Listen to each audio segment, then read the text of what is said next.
Hello दोस्तों, स्वागत है आप सभी का आपके अपने चैनल पर। और आज मैं आपके लिए एक नई क्राइम स्टोरी लेकर आया हूं।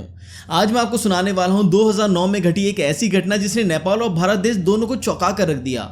ये कहानी आपको सोचने पर मजबूर कर देगी और एक बार जब ये पूरी कहानी आप समझ जाएंगे तो एक पल के लिए आपको अपने सबसे करीबी इंसान पर भी शक हो सकता है। उसी के साथ ये कहानी एक बार पूरी समझने के बाद आप एक ऐसी सीख सीखेंगे जो शायद आपको पूरी जिंदगी भर याद रहेगी।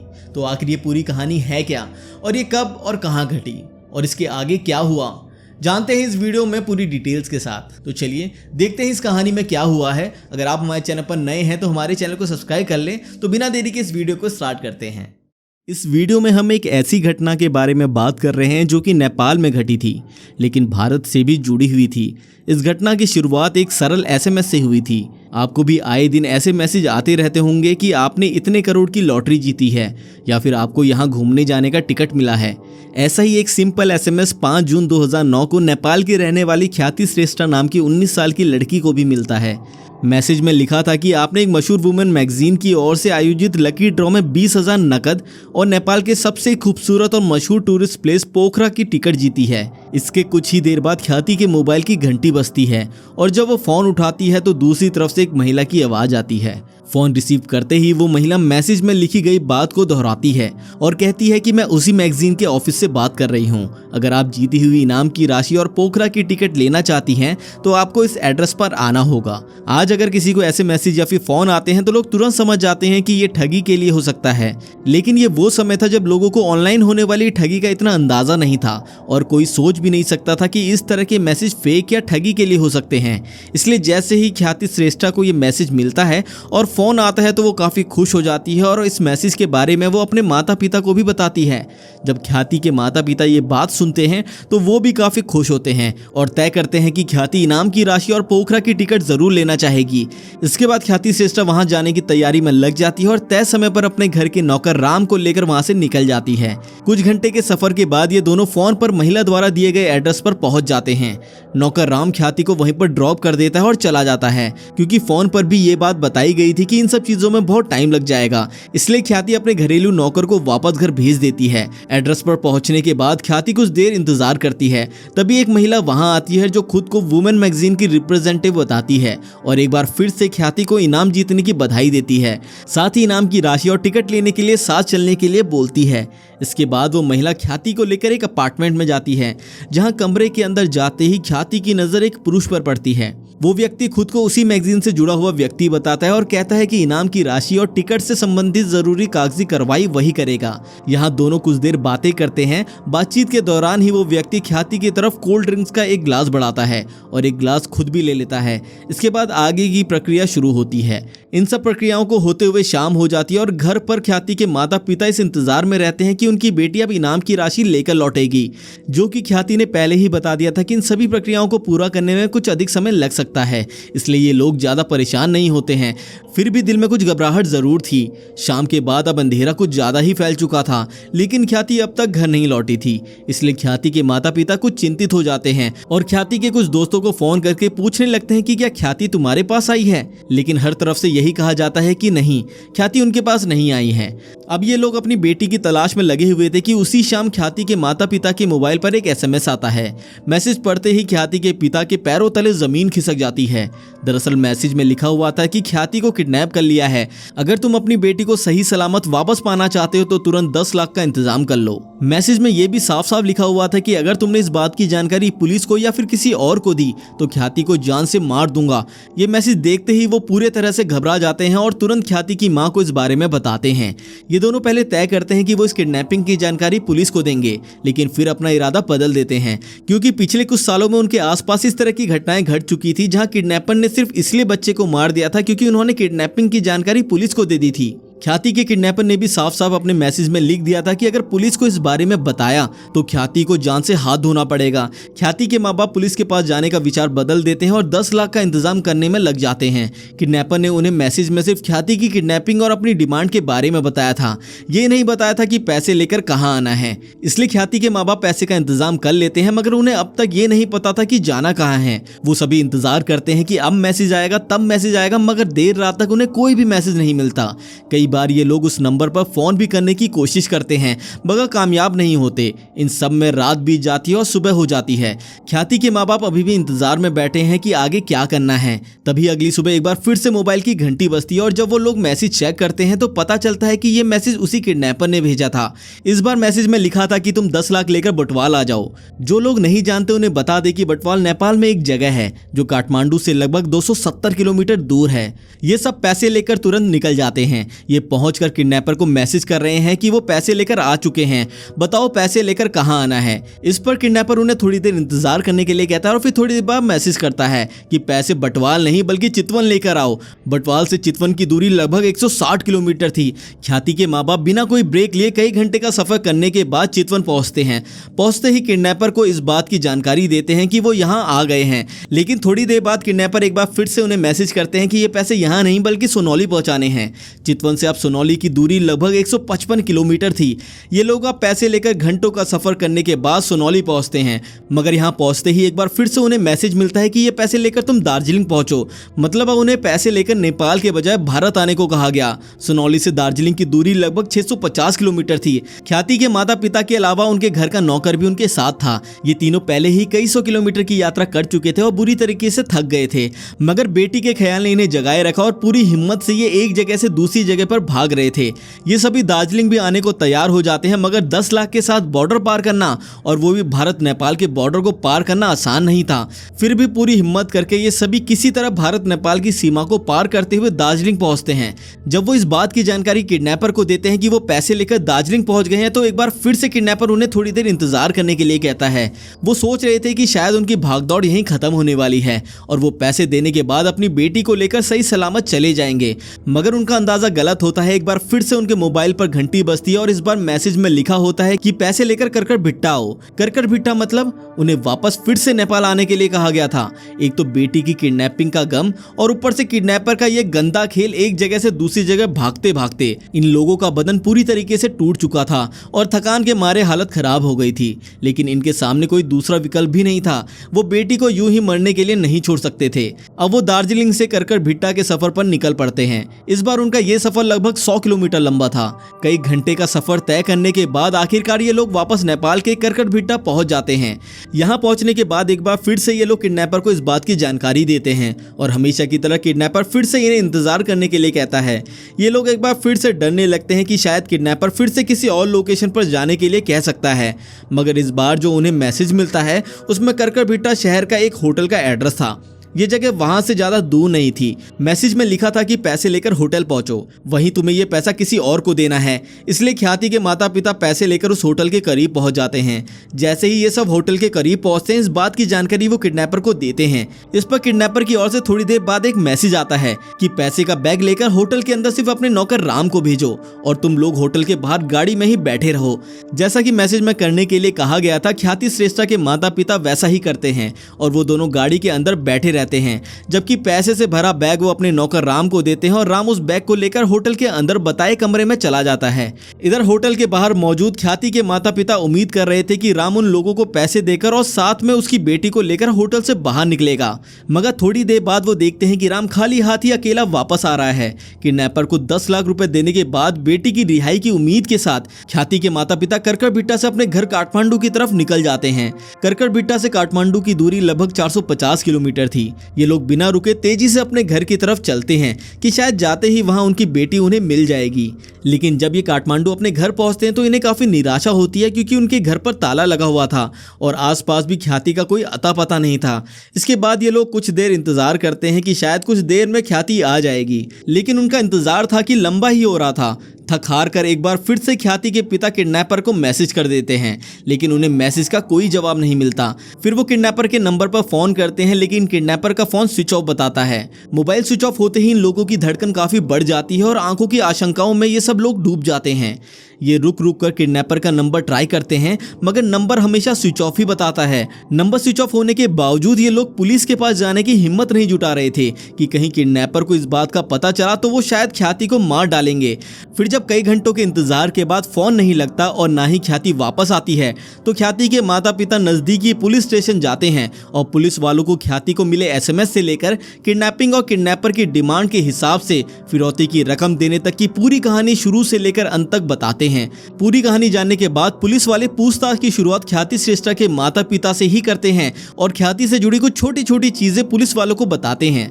साथ ही ये भी बताते हैं कि ख्याति उनकी इकलौती औलाद है।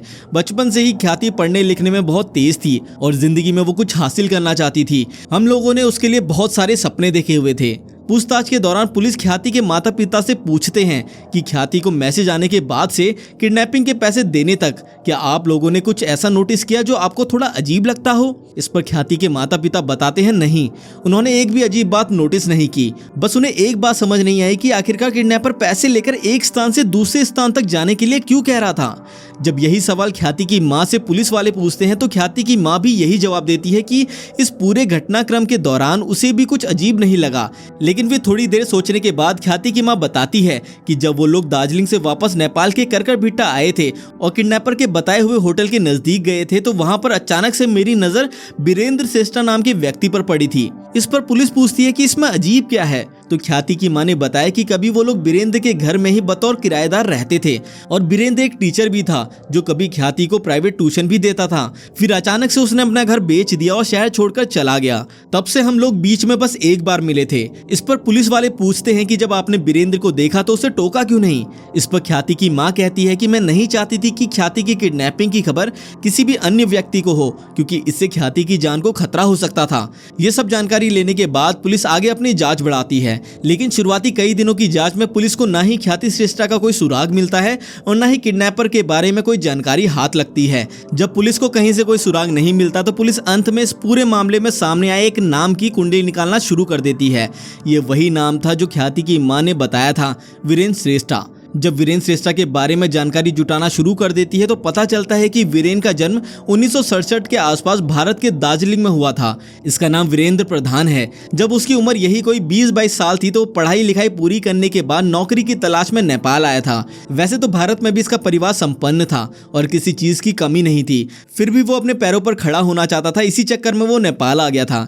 नेपाल आने के बाद वीरेंद्र एक कॉलेज में साइंस टीचर बन जाता है, जो कि शुरुआत में वीरेंद्र को रहने के लिए मनपसंद जगह नहीं मिल रही थी, इसलिए नेपाल में एक अपना बड़ा सा घर ही खरीद लेता है। जो कि वीरेंद्र का नेपाल वाला नया घर काफी बड़ा था, इसलिए कुछ समय तक वो इस घर में अकेला रहता है। लेकिन कुछ समय बाद वो इस घर के 2 कमरों को किराए में देने का फैसला करता है।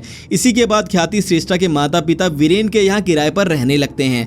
कुछ साल तक ख्याति अपने माता पिता के साथ उसी घर में रहती है। वीरेंद्र ख्याति के माँ बाप के अनुरोध पर ख्याति को घर पर ही ट्यूशन भी पढ़ाने लगता है। सब कुछ ठीक चल रहा था, लेकिन एक दिन वीरेंद्र अपना घर बेच देता है। इस कारण आनंद फानन में ख्याति अपने माँ बाप के साथ उस घर को छोड़कर विराटनगर चली जाती है। जबकि अपना घर बेचने के बाद वीरेंद्र श्रेष्ठा कहाँ जाता है ख्याति के परिवार वालों को पता नहीं चलता। इस समय ख्याति 10वीं क्लास में थी। उसने 10वीं में काफी अच्छे मार्क्स हासिल किए थे, इसलिए ख्याति के माँ बाप उसे अच्छी शिक्षा देने के लिए विराटनगर से नेपाल की राजधानी काठमांडू चले जाते हैं और ख्याति का एडमिशन कॉलेज रिसर्च सेंटर में करवा देते हैं। अब ख्याति अपने परिवार के साथ अपनी पढ़ाई में लग जाती है, जबकि वीरेंद्र घर बेचने और नौकरी छोड़ने के बाद कहाँ जाता है किसी को पता नहीं चलता। लेकिन जब इस केस में ख्याति की मां वीरेंद्र का नाम लेती है तो पुलिस वीरेंद्र की कुंडली निकालने के बाद शिद्दत से वीरेंद्र की तलाश में लग जाती है। जांच पड़ताल के दौरान पता चलता है कि वीरेंद्र काठमांडू में ही एक किराए के घर में रहता है। जब पुलिस उस घर में दबिश देती है तो पता चलता है कि वीरेंद्र वहां से लापता हो चुका है। पुलिस वीरेंद्र को ढूंढने के लिए कई टीम बना देती है, लेकिन वीरेंद्र का कोई अता पता नहीं चलता।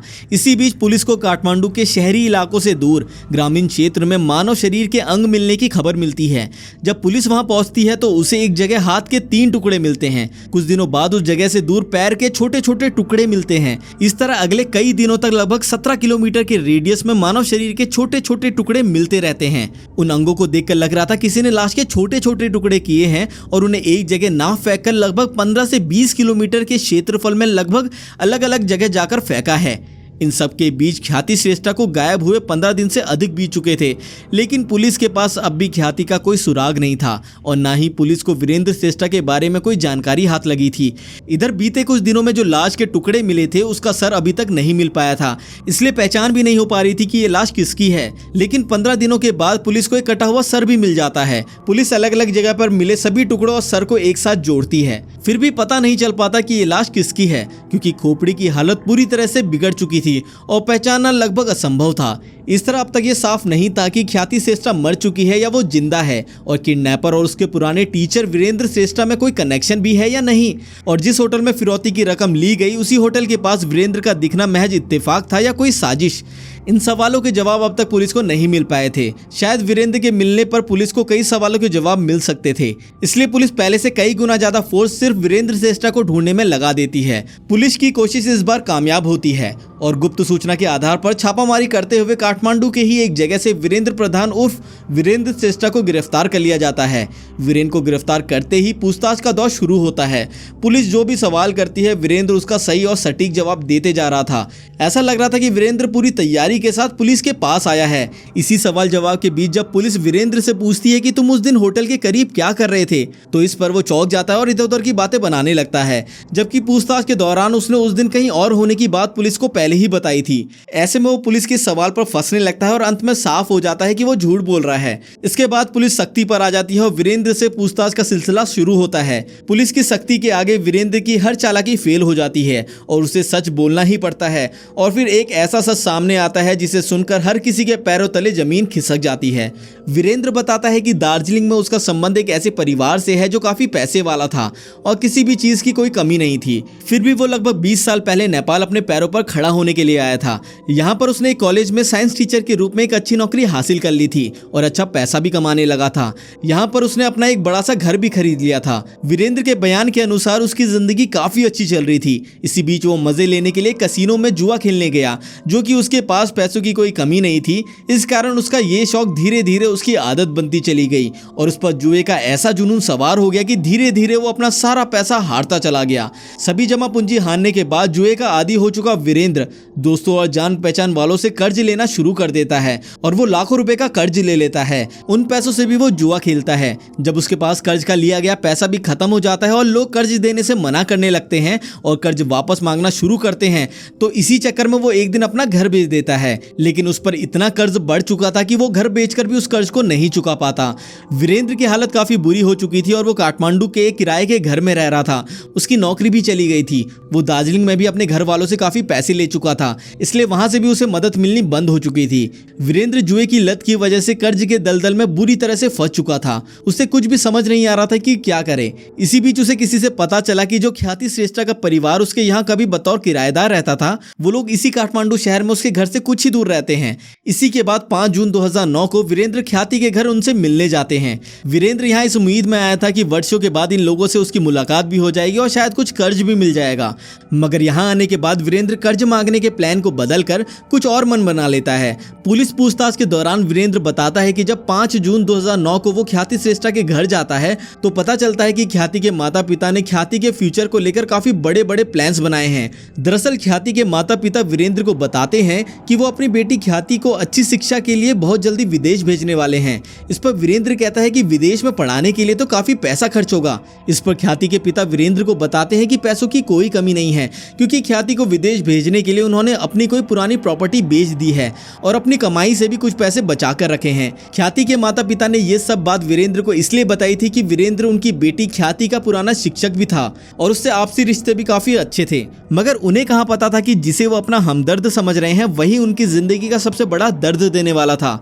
जब वीरेंद्र को ख्याति के पिता की पूरी प्लानिंग पता चलती है तो उसे एक बात समझ आ जाती है कि इन्होंने काफी पैसा जमा कर रखा है, इसलिए वो कर्ज मांगने का प्लान बदलकर दूसरे तरीके से उनसे पैसे निकालने के लिए प्लान बनाने में लग जाता है। और इसी बीच उसके शैतानी दिमाग में एक आइडिया आता है और ये आइडिया था ख्याति श्रेष्ठा की किडनैपिंग का। वीरेंद्र यहाँ से सीधे अपने घर जाता है और पूरी प्लानिंग बनाने के बाद मोबाइल से ख्याति के मोबाइल पर वो ही वुमेन मैगजीन की ओर से आयोजित लकी ड्रॉ में 20,000 नगद और पोखरा की एक टिकट जीतने की बात मैसेज कर देता है। उसके बाद वीरेंद्र अपने एक स्टूडेंट को कॉल करता है और उससे कहता है कि इस नंबर पर फोन करके SMS वाली बातों को दोहराए। यानी मैसेज के बाद ख्याति को फोन करने वाली लड़की करीना सक्या थी। उसके बाद साजिश के तहत वीरेंद्र ख्याति को एक अपार्टमेंट में बुलाता है। यहाँ भी सबसे पहले ख्याति की मुलाकात करीना सक्या से होती है। जब करीना ख्याति को लेकर अंदर आती है तो फ्लैट के अंदर कमरे में मौजूद शख्स वीरेंद्र ही होता है। यहाँ इसे देखकर ख्याति चौंक जाती है। वीरेंद्र ख्याति को देखकर अनजान बनते हुए चौंकने का नाटक करता है। वो ख्याति को बताता है कि उसने कॉलेज की नौकरी छोड़ दी है और वो उसी वुमेन मैगजीन के लिए काम कर रहा है। इस बातचीत के दौरान वीरेंद्र ख्याति को कोल्ड ड्रिंक पीने के लिए देता है और वो कोल्ड ड्रिंक पीने से मना भी नहीं करती, क्योंकि वीरेंद्र से उसकी मुलाकात उसके घर पर हुई थी और उसका व्यवहार काफी अच्छा था और यहाँ भी वो काफी अच्छे से पेश आ रहा था, इसलिए उसे कोई शक नहीं होता और वो कोल्ड ड्रिंक पी लेती है। लेकिन जैसे ही वो कोल्ड ड्रिंक पीती है वो बेहोश हो जाती है। ख्याति के बेहोश होने के बाद वीरेंद्र ही ख्याति के माता पिता को किडनैपिंग वाला मैसेज करता है और वो ही ख्याति के माता पिता को पैसे एक जगह से लेकर दूसरी जगह जाने को मजबूर करता रहता है। जब पुलिस वीरेंद्र से पूछती है कि तुम्हें पैसे मिल गए हैं तो अब तक ख्याति वापस घर क्यों नहीं आई, इस पर वो बताता है कि आप जो पिछले 15 दिनों से मानव शरीर के अलग अलग हिस्सों को जमा कर रहे हैं वो किसी और के नहीं बल्कि ख्याति के ही हैं और वो किसी और ने नहीं बल्कि मैंने ही फेंके हैं। वीरेंद्र बताता है कि जैसे ही ख्याति कोल्ड ड्रिंक पीने के बाद बेहोश हुई थी उसी के 1 घंटे के अंदर मैंने उसकी हत्या कर दी थी और अगले 4 दिनों के अंदर उसके शव को छोटे छोटे टुकड़ों में काटकर शहर के अलग अलग हिस्सों में फेंकना शुरू कर दिया था। अलग अलग फेंकने का मकसद ये था कि पुलिस कभी भी शव की पहचान ना कर पाए। वीरेंद्र के इस खुलासे के बाद हर कोई शॉक्ड रह जाता है। मीडिया में जैसे ही ये खबर आती है पूरे नेपाल में विरोध की आंधी चलने लगती है। खासकर पूरे नेपाल के स्कूल कॉलेज के स्टूडेंट सड़क पर उतर आते हैं और वीरेंद्र श्रेष्ठा को बिना किसी ट्रायल के फांसी देने की मांग करने लगते हैं। इन सब के बीच केस की सुनवाई होती है और 1 साल के अंदर पूरी सुनवाई कंप्लीट कर ली जाती है। अंत में 2010 में काठमांडू की एक अदालत ने वीरेंद्र श्रेष्ठा को ख्याति की हत्या और अपहरण का दोषी मानते हुए 39 साल की जेल की सजा सुनाई। उसी समय वीरेंद्र के बयान पर एक्शन लेते हुए करीना सक्या, जिन्होंने ख्याति को फोन किया था और वुमेन मैगजीन के प्रतिनिधि के रूप में ख्याति से मिली थी, उन्हें ख्याति के अपहरण में शामिल होने का दोषी पाया और उन्हें 20 साल की जेल की सजा सुनाई गई। कहा जाता है कि इस घटना ने नेपाल के लोगों के विचारों को बदल दिया और वो लोग जो एक शिक्षक पर अंधा विश्वास करते थे वो भी उन पर शक करने लगे। शायद आजकल बहुत कम माता पिता अपने बच्चों के भविष्य के बारे में किसी और को बताते हैं। ख्याति श्रेष्ठा के माता पिता भी शायद वो अफसोस के साथ जी रहे हैं कि अगर उन्होंने ख्याति के भविष्य के बारे में वीरेंद्र को नहीं बताया होता तो शायद ख्याति आज भी जिंदा होती। दोस्तों, इसी के साथ ये वीडियो यहीं पर खत्म हो जाती है। आप क्या सोचते हैं इस केस के बारे में नीचे कमेंट सेक्शन में हमें जरूर बताइए। अगर आपको ये वीडियो पसंद आई तो इसको लाइक जरूर कर दें। मिलते हैं अगली वीडियो में।